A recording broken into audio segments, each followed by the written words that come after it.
Hi friends, welcome to Studies with Joy. So, our today's topic is Science 1 Laws of Motion Part 2. Those who have not saw my Science 1 Laws of Motion chapter Part 1, so please see it. I will provide link in description box. If after seeing that only, please see that, then you will understand this more clearly. Okay, before starting, please like and subscribe my channel and also press the bell icon button which motivates me to make more videos and also share with your friends. So let's start. We are seeing distance, this what is displacement, we are seeing speed, velocity, acceleration, uniform speed, non-uniform speed, types of acceleration. We had stopped here. Now we will continue. Now his next topic is Newton's equations of motion. There are three Newton's equations of motion. First, V is equals to U plus AT. This equation describes the relation between velocity and time. Second one, S is equals to ut plus half at square. This equation describes the relation between displacement and time. Third, v square is equals to u square plus 2as. This equation describes the relation between displacement and time. Just make it remind yourself. First one, velocity and time. Second, displacement and time. Third, displacement and velocity. Remember it. They are very important. Next is uniform circular motion. Everyone knows circular motion. What is circular motion? A motion in a circular path. That is circular motion. But what is uniform circular motion? When an object moves with constant speed along a circular path, the motion is called uniform circular motion. Difference is that in circular motion it can have any speed along a circular path, but in uniform circular motion it has a constant speed along a circular path. This is the difference between uniform circular motion and circular motion. I will just provide you examples such as clocks of a hand. You know that a satellite is perpendicular to the Earth's gravitational force because of its uniform circular motion.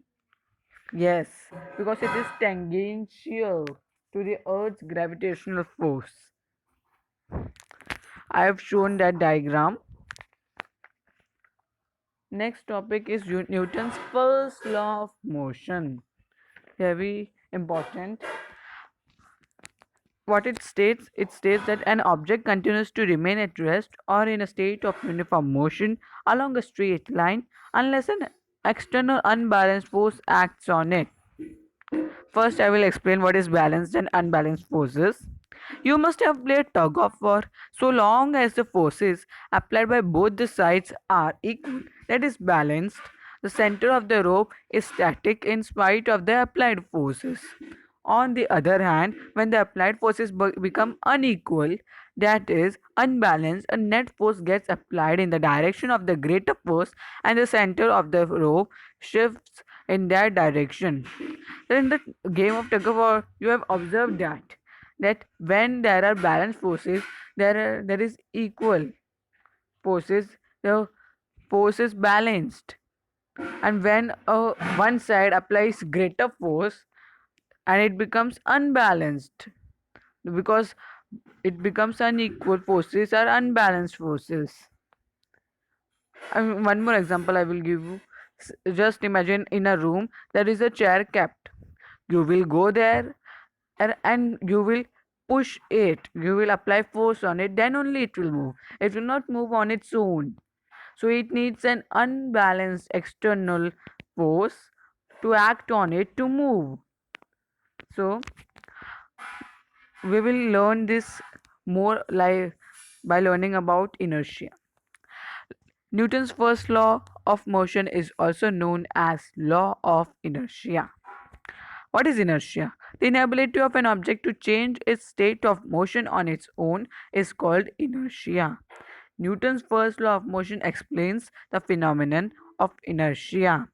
Means it is the inability of an object to change its state of motion on its own. Okay, if it is in rest, it will, that object, it is in rest, the chair is in rest, then it will be in rest, it will not move on its own. If it is in motion, then it will be in motion, it will not come to rest on its own unless an external unbalanced force acts on it. Okay, here example I have given a glass. There is a glass on which a cardboard slit is kept, on which a coin is kept. As I remove the cardboard, the coin will be falling down. So when the cardboard is pulled, the coin falls into the glass. This is because the inertia of the coin maintains its state at rest and it falls into the glass due to gravity. There are three types of inertia: inertia of direction, inertia of rest, and inertia of motion. Let's go to next concept, Newton's second law of motion. The rate of change of momentum is proportional to the applied force, and the change of momentum occurs in the direction of force. So, what the Newton's second law of motion explains us that what the rate of change of momentum is proportional, is directly proportional to the applied force, and the change of momentum occurs in the direction force. That means what the change in momentum is there now, it will occur in the direction of force.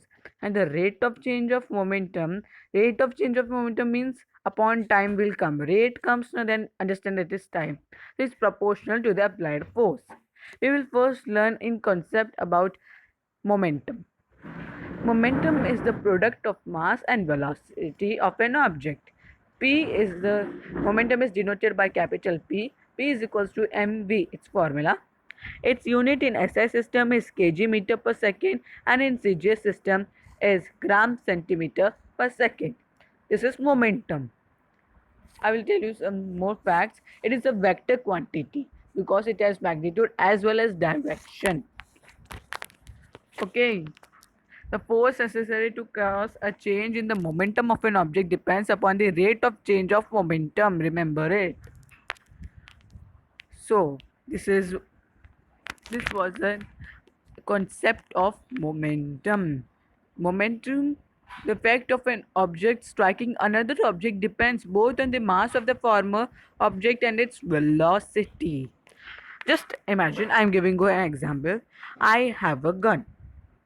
I am shooting a bullet from it. So its velocity will be more, as usual, everyone knows. But if I take the bullet in my hand and then I throw it, which velocity will be more? The velocity of the bullet who is shot from the gun, or the velocity of the bullet which I have thrown? Obviously, which is shot from the gun will be more because it has more velocity and it will cause more destruction. It will not, the second one, B1, that I will throw, it will not hurt anyone. But if the A1 that is shot by the gun will hurt someone, it can go throughout a person's body. So this was the velocity. And whose mass is more, bullet or gun? The mass of the gun is more than the bullet, but the velocity of the bullet is more than the gun. That was an example for it. I will give you one more. Friend to a ball. Momentum now can be, momentum is also termed by the Newton. It also been found by Newton only. Now we will go to further concept. So now we will talk about Newton's second law of motion by learning about the derivation of formula first. This will help us to learn more about the Newton's second law of motion. Let's start. Suppose an object of mass m has initial velocity u. When a force F is applied in the direction of its velocity for time t, its velocity will become v. We have got the quantities: initial velocity u, force f, direction of its velocity for time t. Its velocity will change and become the final velocity is v. So the initial momentum of the object is equals to mu. Its final momentum after time t is equals to mv. So initial momentum is mu, final momentum is mv. The rate of change of momentum is equals to change in momentum upon time. Rate of change of momentum is the formula change in momentum upon time. Rate of change of momentum is equals to mv minus mu. The initial momentum and final momentum has to be subtracted, then only we will get the exact change in momentum, which will be m we will take as common. So mv minus u upon t. V minus u upon t is a formula for acceleration, so we can write a instead of it, so it becomes ma. So now according to the Newton's second law of motion, the rate of change of momentum is proportional to the applied force. So we will write it like that only. Ma is, we got the rate of change of momentum as ma. So ma is proportional to f. F is force. So F is equals to kma. We have removed that symbol and wrote instead of it k. K is the constant of proportionality and its value is only 1. So we will not consider it. It will become F is equals to m into a. Next, this in this way we got that derivation is finished. In this way you understand it. This part was. Now we will go further. Next topic is law of conservation of momentum. But before starting it, I would like to explain you the Newton's third law of motion. Every action force has an equal and opposite reaction force which acts simultaneously. So Newton's third law of motion is telling that every action force has a equal and opposite reaction force which acts simultaneously. Means, I've given an example. If someone is, I just imagine from a boat, he is coming out, means on the port, he is coming out. So his one leg will be applying force on the boat, and the other leg will be applying force on the land. That is action and reaction. You just imagine you have gone and pushed a chair. The chair will move. Again, it is action reaction. You have applied action. You have got also reaction. But it is not uh, it is not going on in one body only, same body. No, it is different bodies. See, one give reason here comes that even though the magnitude of the action and reaction forces are equal and the directions are opposite, their effects do not get cancelled. Why? Its answer is such action and reaction forces act on different objects. They do not act on the same object and hence cannot cancel each other's effect. Okay. One more example I will give you of a gun. Again, the bullet is fired from the gun. But that was the action, but reaction was the person who is firing the bullet, who his hand will be stretched or will be caught backwards. The bullet will be getting a recoil for that. For as force is going in direction of the bullet, the backward it will get a reaction. That was an example for Newton's third law of motion. Now we will be seeing the law of conservation of momentum, which is corollary to the Newton's third law of motion. So what does the law of conservation of momentum tells us? The magnitude of total momentum is equals to the magnitude of total initial momentum. It is telling that the magnitude of the total momentum is equal, means the final momentum is equal to the initial momentum. It is telling us that. See, there I have given an example also for this. A truck is pushing a car. So, the momentum of truck before Means a truck and car are colliding, collision is happening, so their momentum before collision is equal to the total momentum after collision. When no external force acts on two interacting objects, the total momentum remains constant, it does not change. But when two objects collide, the total momentum before collision is equal to the total momentum after collision. Okay, now we will see the derivation for it. Suppose an object A has mass 1 and its initial velocity is u1, and object B has mass 2 and initial velocity is u2. According to the formula of momentum, the initial momentum of A is m1 and u1, and that of B is m2 u2. First initial velocity of A is m1 u1, initial velocity of B is m2 u2. Suppose these two objects collide. Let the force on A due to B be F1. This force will cause acceleration in A and its velocity will become V1. Momentum of A after collision is equals to m1 v1. According to Newton's third law of motion, A also exerts an equal force on B but in the opposite direction. So it will be minus.